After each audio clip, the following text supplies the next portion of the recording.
presión arterial. Sí, ahí ¿alguien va a ser cardiólogo? ¿Cardiólogo? Ya. El que vaya a ser cardiólogo, pues acá puede filosofar y entrar en trance. Porque la presión arterial, ahora que salió toda la nueva directiva del AJA, se va a disparar. Entonces la presión arterial resulta de la fuerza ejercida por esa columna de sangre que es impulsada por el corazón hacia los vasos sanguíneos. La fuerza contra la pared del arterial es la presión sanguínea y la resistencia opuesta por la pared de la misma la tensión arterial. Entonces, sale inyectada la sangre del corazón y se va a ver, ya podemos imaginarnos lo que ocurre, ¿no?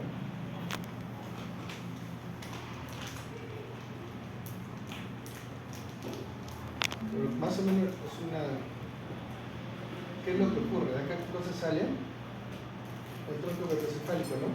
Sí. Directamente, y acá sale por este lado, subclavia, ¿no? Y por acá, ¿qué cosa está tú? Lo que han identificado la semana pasada está la, ¿verdad? Arteria braquial. Por eso nos hemos demorado, ¿no? Ya identificando la braquial. Identificando la braquial. Y de ahí sigue. ¿Ya está? ¿No es lo que identificaron? Radial. La radial, ¿no? Si es posición anatómica, ¿por dónde estaría? Por acá, ¿no? Sí. Estaríamos para acá. Y es el lado. Ulnar. Entonces este acá es la rodilla. ¿Ya han visto el flujo laminar y el flujo caótico? Todavía no. No. Entonces, cuando sale la sangre inyectada al corazón, pues sale un flujo laminar. Es decir, a este nivel, a nivel del medio, es un flujo laminar. Flujo laminar. Okay. Pero como acá en las paredes está en contacto, ya en contexto de fricción en general, se forman flujos turbulentos, ¿no? Y peor, si es un flujo laminar y choca como esto, se forma, ¿no? Otro tipo de flujo. Y así no tendrán que seguir con la valoración de ustedes. Lo cierto es que a este nivel, como dice, hay una fuerza todo verde, que es la fuerza de presión, pero también se lleva un proceso pues, de elasticidad del vaso sanguíneo, representado por esa línea continua, pero nuevamente regresa a su posición, porque hay una fuerza contra esa resistencia que le está deformando. A eso, a este nivel, lo vamos a valorar como presión arterial, por esas dos fuerzas que lleven a una llevadas por lo que es el ciclo cardíaco. Estas dos fuerzas son contrarias y equivalentes. La presión sistólica es la presión de sangre debida a la contracción de los ventrículos que estamos viendo, y la presión diastólica es la presión que queda cuando los ventrículos se relajan. Ojo, eso es importante, ¿no? La presión diastólica es aquella presión cuando los ventrículos se relajan. Y la presión arterial está determinada por el gasto cardíaco y la resistencia vascular periférica. Bueno, en realidad no hay cosas nuevas porque ahí creo que todos ya lo tienen claro con el esquema. Que dice que la presión arterial está determinada por el gasto cardíaco y la resistencia vascular periférica. Y es verdad, ¿no? La presión arterial está determinada por el gasto, o sea, la contracción, ¿ya? Y la resistencia que van a generar de este nivel, porque acá lo vas a medir, es la resistencia vascular, la resistencia de los vasos. Entonces, igual, acá hay un análisis que tienen que hacer. ¿A qué es igual la presión arterial? ¿A qué dijo? Gasto cardíaco y RBP. Más resistencia vascular periférica. Entonces, el gasto cardíaco, la presión arterial es igual al gasto cardíaco más la resistencia vascular periférica. Entonces, cuando yo encuentre una presión elevadísima, tengo que imaginarme esa definición llevada a ser esta fórmula, porque la presión arterial es igual a, lo que no querían ver matemáticas, ¿qué cosa es? El gasto cardíaco es igual a frecuencia cardíaca ¿cierto? ¿Sí? ¿De acuerdo? Depende de la frecuencia cardíaca y de qué más depende del volumen sistólico, ¿cierto? Más la resistencia vascular periférica. Entonces ustedes van a decir, ¿por qué tiene tan elevada la presión? Miren, ya han visto la presión, no solo es el proceso de medir, sino también interpretar. La presión está muy elevada. ¿Será que el paciente tiene, lo más fácil para no entrar en este complejo, la resistencia vascular periférica, es decir, la misma elasticidad de las arterias, que generalmente está relacionada a los años, generalmente, otras patologías, o está relacionada a este punto? Si la presión que yo esperaba esté alta, probablemente está relacionada a este punto, pero si de pronto está baja la presión, puede que el volumen sistólico esté alterado o la frecuencia cardíaca que estamos viendo, o ya lo vimos, esté baja, ¿cierto? Porque si está baja a una frecuencia cardíaca de 40, no va a ser adecuada y la presión va a caer, por eso el paciente se choca. ¿Listo? Entonces, eso es muy importante que lo tengan en consideración. Vamos a llevar algunos casos clínicos. Paciente varón que a la evaluación tiene una presión arterial 80-40. ¿Es una presión arterial adecuada? No, ¿cierto? Es un paciente de 24 años. ¿Será adecuado para él que tenga esa presión? Definitivamente no. Entonces, muy probablemente no está relacionada a este contexto, ¿cierto? Estará más relacionada y presenta dolor de tórax. Qué raro que presente dolor de tórax. Le sacan un electrocardiograma y el electrocardiograma está en 60. Entonces, ¿qué te quedaría pensar? En el volumen sistólico. Dice, ¿pero por qué el volumen sistólico? Y le preguntan, doctor, señor joven, yo no me conozco, ¿usted no es el futuro Messi peruano? Y de pronto resulta que es un paciente joven que practica deporte y se para desmayando durante los partidos. ¿Qué es lo que puede ocurrir? ¿Alguna idea? ¿Sientes el corazón?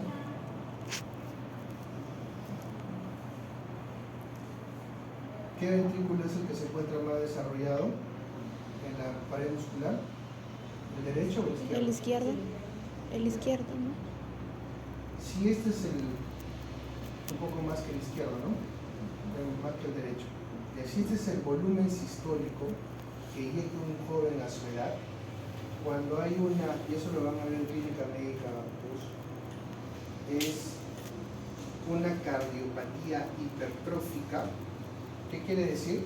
Que ya no es así su corazón, sino que es un poco más hipertrófico. Entonces, este volumen sistólico va a ser mucho menor que el volumen anterior.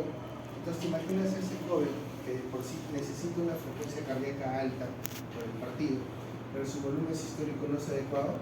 Cuando está jugando, la presión se va a caer y se va a desplomar. Entonces, cuando valoren todos los casos clínicos que puedan tener, obviamente no así en la maldad le van a preguntar los exámenes, pero hay que tratar de asociarlo a cada uno de estos contextos. Entonces, eso es lo que ustedes están midiendo, y lo vamos a hacer en la práctica, la presión arterial. Ya se imaginarán, o es por la frecuencia cardíaca, o es por el volumen sistólico, o es por la resistencia vascular periférica. Obviamente no lo vamos a llevar hasta ese estrés, porque si no la presión arterial se les va a elevar para el examen, pero es para que lo vayan asociando para los diferentes contextos. Entonces, el corazón expulsa toda la sangre que fluye hacia él sin crear estancamiento sanguíneo excesivo en los vasos. Esto ocurre dentro de los límites fisiológicos. Entonces, es más o menos lo que hemos explicado en el contexto de la sístole y la diástole, y vamos a hablar algunas cosas para la práctica, que es el esfingomanómetro. Los esfingomanómetros constan de un manguito con una bolsa de goma comunicada con un sistema de medición de forma rectangular. Hay varias formas, hay tres tipos, ¿no? Uno que está a base de aire, otro que está a base de mercurio, lamentablemente hasta ahora, y otros que son los electrónicos. Entonces, estos dispositivos van a insuflar o van a inflarse cuando tú estás iniciando mayor presión a un manguito y van a ejercer presión, pero ojo, es sobre una arteria susceptible de colapsar. Y como la semana pasada todos ustedes ya han identificado la braquial y la radial, se les va a hacer más fácil la identificación de estos contextos. Está forrada con una funda de mayor longitud, de modo que sea posible rodear el perímetro del brazo y fijarlas. Las presiones se registran en una escala que puede ser de mercurio, aneroide o digital. Son los tres tipos de esfingómetros. El brazalete debe ser de un tamaño proporcional a la longitud. Cuando les hagan pisar el palito y les digan, doctor, toma la presión arterial y de pronto te dan pues, una finura para un paciente de 110 kilos, no lo vas a hacer porque tienes que identificar que el dispositivo del brazalete sea para un paciente adulto. Lo vamos a ver en la práctica. Ahí hay información donde dice esto es para un paciente adulto, para un paciente pediátrico, un paciente neonato. O sea, hay diferentes tipos de brazaletes y sobre todo hay una línea muy importante que te indica a ese nivel para colocarla en la arteria. Es decir, esa parte tiene que estar adherida cuando tú palpaste la arteria que lo coloques a nivel horizontal.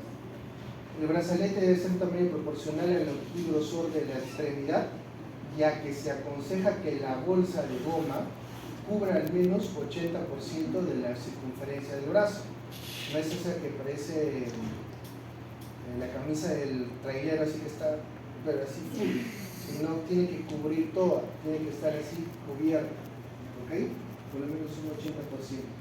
Entonces, esos son los tres tipos generalmente involucrados en el manejo del paciente. Unas más de uso hospitalario que otras, por diferentes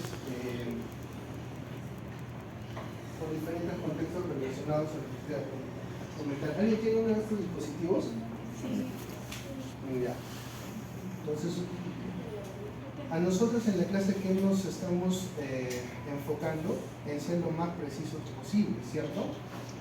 Entonces, si tú tuvieras que decirle a la universidad, oye, cómprame un esfingómetro con prácticas, ¿cuál de estos le pedirías? ¿Cuál? Ahora que estamos con Lía, ¿qué le vas a pedir? La digital. ¿Cuáles son las ventajas del digital? ¿Y cuáles son las desventajas? ¿Ventajas? Exactitud. ¿De qué? Exactitud. ¿Exacto? Es más fácil Transportarlo. Rápido, la lectura, no discrimina. ¿Qué más? Tal vez barato, ¿no? Y es muy práctico para el paciente, ¿no? Porque él se lo coloca y se va a hacer la medición. Pero ¿cuál es uno de los problemas más grandes? Que casi va igual con las ventajas en la la calibración.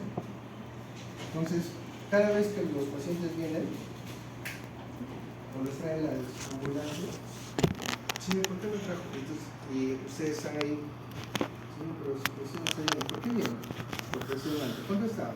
Lo que pasa, doctores, que yo estaba en mi casa y me agarré mi aparatito y de pronto a las 6 de la tarde, 170, 100, y de pronto dije, no, voy a tomar un captopril. De pronto tomé, mira, tomé una medicación. Después de 2 horas, pensé que iba a bajar, me lo tomé de nuevo y estaba 200, doctor. Ya estoy viniendo. Doctor, pero está normal. Usted no sabe medir la presión. Llama a un cardiólogo. El cardiólogo viene, incluso le dicen, no, ¿cuánto le dijo el interno? 110. Bueno, tiene 100. Pero no, ¿cómo es posible? No puede ser. Entonces, mira, ¿con qué se ha medido? ¿Lo ha medido en un hospital? ¿No? Yo tengo un aparatito. ¿Su aparatito? Sí. ¿Y de quién es el aparatito? De mi abuelita. ¿Pero de su abuelita? Sí. ¿Y ya lo mandó a calibrar? No, ya venció. Entonces te das cuenta que uno de los problemas más grandes es que lamentablemente depende de una calibración que tiene que ser fidedigna, adecuada, ¿no? Tiene que ser regular en la calibración. Es buena porque ayuda bastante. Si está todo ese contexto mejorado, pues ayuda al paciente para controlar indiscutiblemente.